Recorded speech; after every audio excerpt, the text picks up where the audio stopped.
Hello people, I just want to share this devotion with you all. Ang devotion ko is sa 1 Thessalonians chapter 5 verse 11. Ang sabi dito, therefore encourage one another and build one another up just as you are doing. So this past few weeks, to be honest, I am not really well. Like hindi ako okay sa relationship ko with God. Kasi these past few weeks, I've been very, very distracted. Kasi every week, I don't know, 2 times a week lang ako pumasok sa school. So, most of the time, nasa bahay lang ako. And nasa kwarto. So, napaka-stagnant lang, napaka-lazy ng linggo ko. So, puro higa. After gawain bahay, higa, gadget, tulog, kain, and so on. And then, I was actually also addicted to this C-drama. So, I don't know, 36 episodes siya, natapos ko lang siya. 2 to 3 days. And, yeah, sobrang distracted ako sobrang tagal ko naging distracted. And masasabi ko talaga na hindi ako nakapag-devotion straight in that week. Every time na maalala ko yung pag-devotion, sasabi ko, Lord, mamaya na lang. And then hanggang sa'yo mamaya ng mamaya, hanggang sa gabihin. And then, you end up getting too tired and too sleepy to do your devotion. And then sabihin mo, Lord, bukas na lang. And then the cycle goes on. So, this Sunday, nung nakarang Sunday, nagkaroon kami ng cell group with the youth. And then the topic is, first thing na tinanong sa amin ni Ate Rona is, kamusta kayo with the Lord? So, ako naman, di ako okay niyan. So, yung naging, in short, yung naging topic dun is, for us to be reminded na wag namin papabayaan yung spiritual life namin. And God wants to have a fellowship with us. I was touched that time. And then after that, I was reminded. And then after nun, Wednesday naman, which is now, meron kaming discipleship training. And then, yung memory verse niya is nasa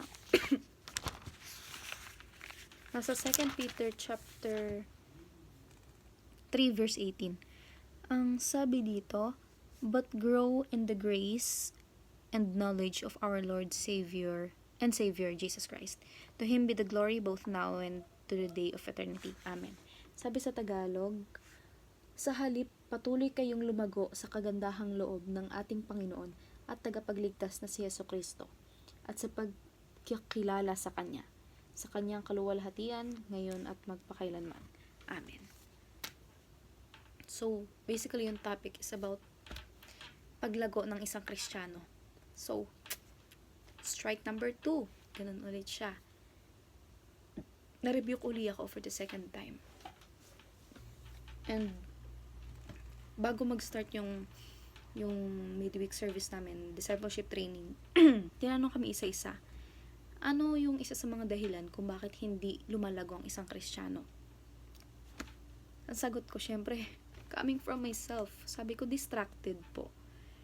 Kasi, nalayo pa ba tayo? Example na sa akin, I am very distracted. And, that is one of the aspect kung bakit hindi lumalago ang isang Kristiyano. And then, after that, so on, na-rebuke ako ulit na, hello, ginigising ulit tayo na do not be stagnant in your relationship with the Lord. Lalo na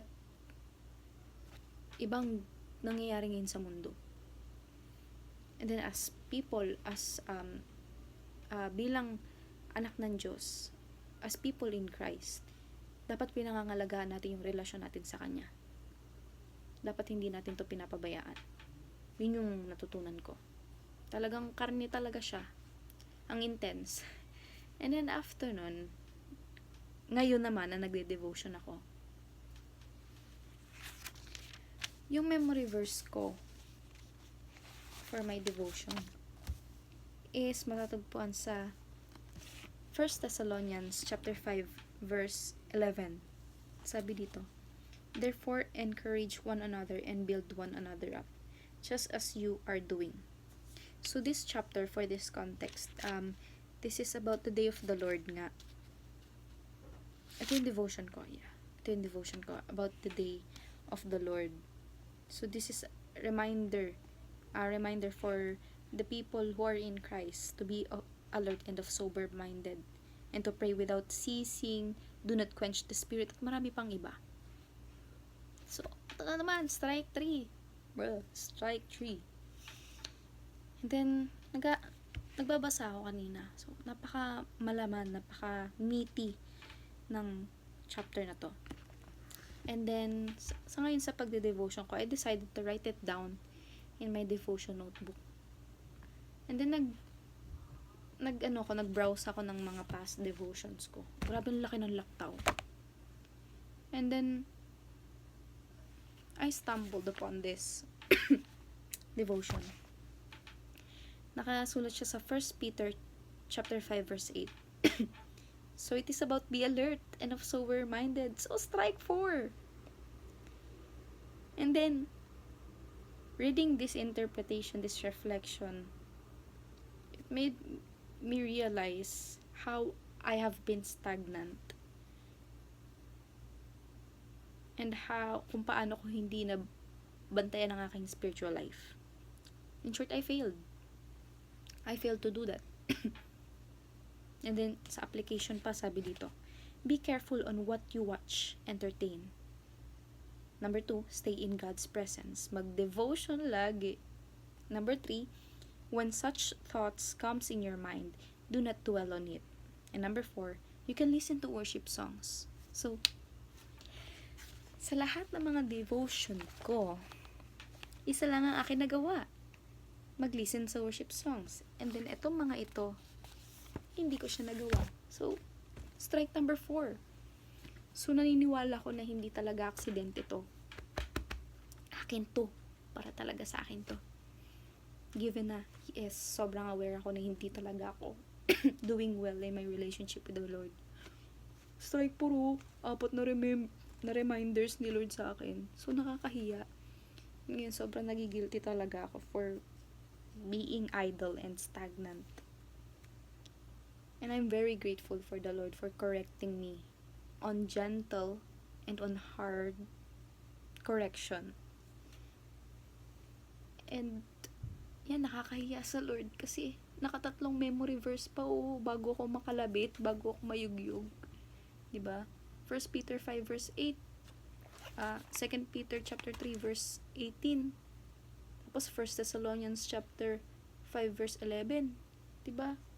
Lahat sila connected sa isa't isa.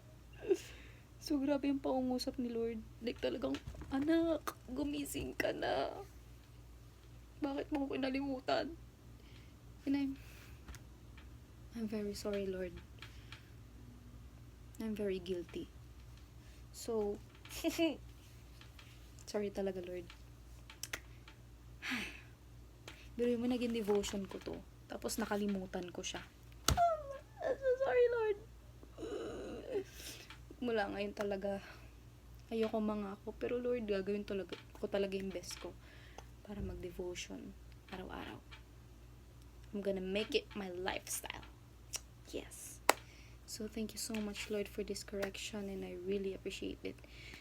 Eto ang sabi din, di ba? Di ko alam kung si Ate Rona o si Papsi yun yung nagsabi nun. Ginagawa niya tong correction kasi kinokorek niya yung mga taong mahal niya. So, love ako ni Lord. Kaya kinokorek niya ako. Kaya I'm very grateful, Lord, for rebuking me. I'm so thankful. And I'm gonna work on this now. Thank you, God. So, yun lang. God bless us all. So, huwag tayo maging stagnant at mag-devotion tayo araw-araw.